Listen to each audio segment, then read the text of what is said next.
Assalamualaikum warahmatullahi wabarakatuh.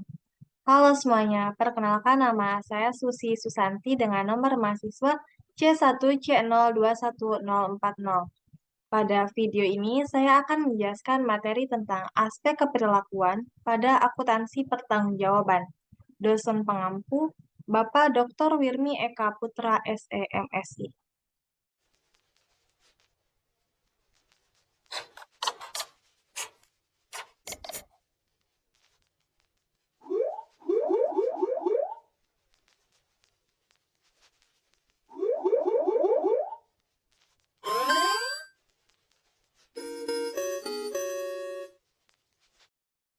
Adapun pokok bahasan yang akan dibahas yaitu 1. Definisi akuntansi pertanggungjawaban. 2. Akuntansi pertanggungjawaban versus akuntansi konvensional.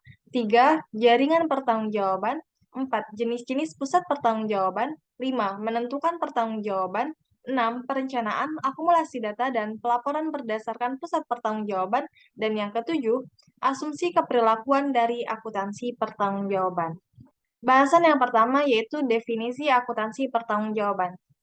Akuntansi pertanggungjawaban ialah istilah yang digunakan untuk menjelaskan akuntansi perencanaan, pengukuran, dan evaluasi kinerja organisasi sepanjang garis pertanggungjawaban.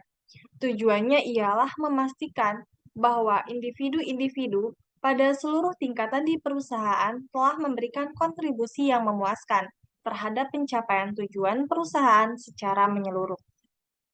Bahasan yang kedua yaitu akuntansi pertanggungjawaban versus akuntansi konvensional. Perbedaan kedua bidang ini terdapat pada data operasional yang diklasifikasikan dan diakumulasikan, di mana pada akuntansi pertanggungjawaban, data operasional tidak hanya diklasifikasikan, diakumulasikan, dan dilaporkan berdasarkan jenisnya, tetapi juga berdasarkan individu-individu yang telah diberikan tanggung jawab atasnya.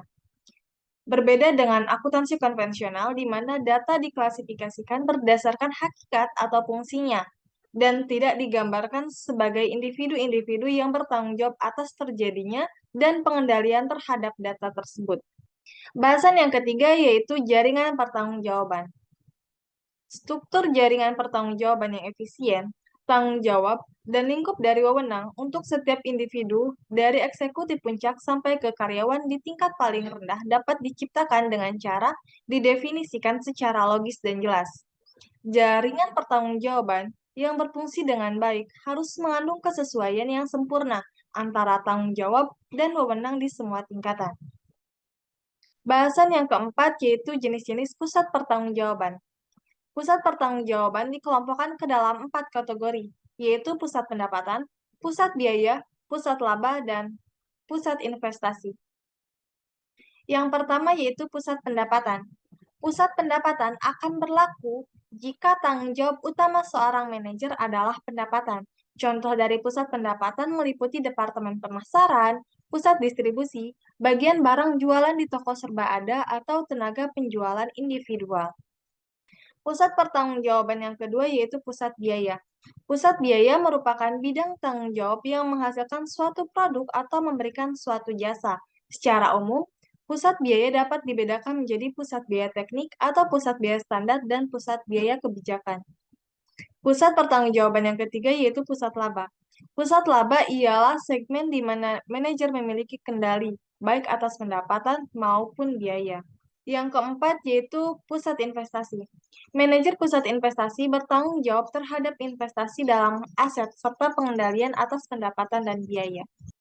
Bahasan yang kelima yaitu menentukan pertanggungjawaban.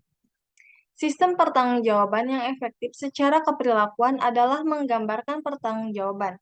Tanggung jawab adalah pemenuhan dari suatu pekerjaan. Faktor penting dalam menggambarkan pertanggungjawab adalah masalah tingkat diskresi dan pengendalian atas sumber daya yang diperlukan guna melaksanakan fungsi atau tugas yang didelegasikan. Bahasan yang keenam yaitu perencanaan, akumulasi data, dan pelaporan berdasarkan pusat pertanggungjawaban. Karakteristik dari anggaran pertanggungjawaban adalah manajer pusat pertanggungjawaban dibebani target kinerja hanya untuk pos-pos pendapatan dan biaya yang dapat mereka kendalikan. Sedangkan akumulasi data diperlukan untuk memberikan fasilitas perbandingan periodik dengan berbagai perencanaan anggaran. Sistem pelaporan pertanggungjawaban seharusnya didasarkan pada laporan bentuk piramida atau prinsip teleskop.